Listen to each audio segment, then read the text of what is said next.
অ্যানিমেশনের দিকে তাকানোর কোনো দরকার নাই, আপনারা শুধু গল্পটা শোনেন। হ্যালো বন্ধুরা, আমি সাকিব আছি সবার সাথে। আজকে নিয়ে এলাম নতুন একটা ভিডিও। যদি ভিডিওটা ভালো লাগে থাকে like comment share and subscribe করতে ভুলবেন না। চলো শুরু করি। আমি সাকিব, আমাদের বাড়ি মাদারীপুর। আমি প্রতিদিনের মতো কলেজে গেছিলাম, সব কিছু ঠিকই ছিল। দুই তিন ক্লাস পরে প্রধান শিক্ষক মানে প্রিন্সিপাল স্যার এসে আমাকে বললো তার রুমে যেতে। তার কিছুক্ষণ পর আমি তার রুমে গেছিলাম। প্রিন্সিপাল আমাকে দিকে কেমন জানে তাকালো। আমি বললাম, স্যার কী হয়েছে স্যার?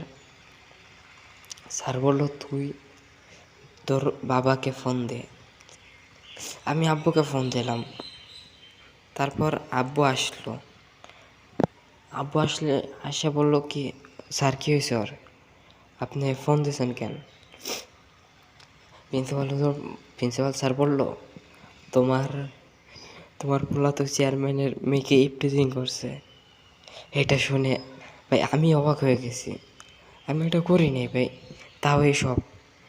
আমি এসে অনেক বোঝানোর চেষ্টা করলাম, কিন্তু কেউ বোঝে না। তারপর কি বাড়ি ফিরে দেখি কি সবাই আমাদের কেমন যেন তাকায় রয়েছে, ঠিক আমি বাড়ির কেউ নেই।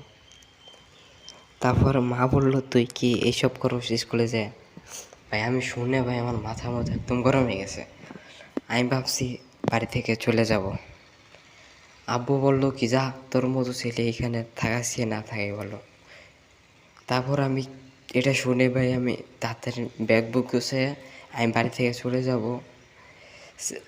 কেউ আমাকে আটটা এলো না। আব্বু তো আমার যাওয়ার নিকে আরো করতেছে, তুই যা যা। ভাই কেউ একটা এলো না, ঠিক আমি এদের কেউ না, অচেনা মানুষ।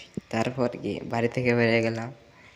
এখন কোথায় যাব, কি করব? টাকা মনে আমার কাছে বেশি না, 1,000 টাকার মতো ছিল। তারপরে গেলাম এক জায়গায়, মানে কাজ খোঁজা। 2 দিন এমনি বসে থাকলাম, একটা বাসা নিলাম। 2 দিন এমনি কাটতে গেল। তারপর একটা কাজ খুঁজলাম। কাজে ওইখানে আমার খাওয়াবে আর মাসে 15,000 টাকা বেতন। এমন কাজ খুঁজে কাজ করা শুরু করলাম।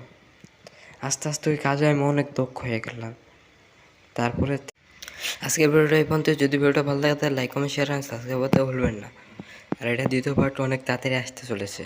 আর ভাই আমি তো নতুন নতুন ভিডিও বানাইতেছি, কোয়ালিটি এমন হবেই, আস্তে আস্তে কোয়ালিটি ভালো করার চেষ্টা করব।